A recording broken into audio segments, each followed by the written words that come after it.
Aquest dilluns vam ser coneixedors d'una nova polèmica en relació al recollir de porta a porta al barri de Sant Andreu.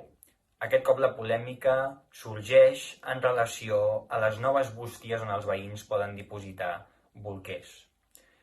Per tal de fer ús d'aquestes bústies, el veí ha de fer una sol·licitud prèvia a l'Ajuntament, especificant en un dels supòsits si pateix una malaltia o conviu amb una persona malalta que requereixi l'ús d'aquest tipus de serveis.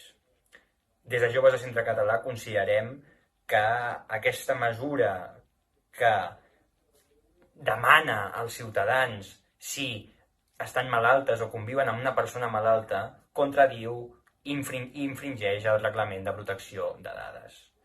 Per això posem en coneixement aquests fets davant l'Autoritat Catalana de Protecció de Dades perquè decideixi i fiscalitzi si aquesta mesura és correcta o no a dret.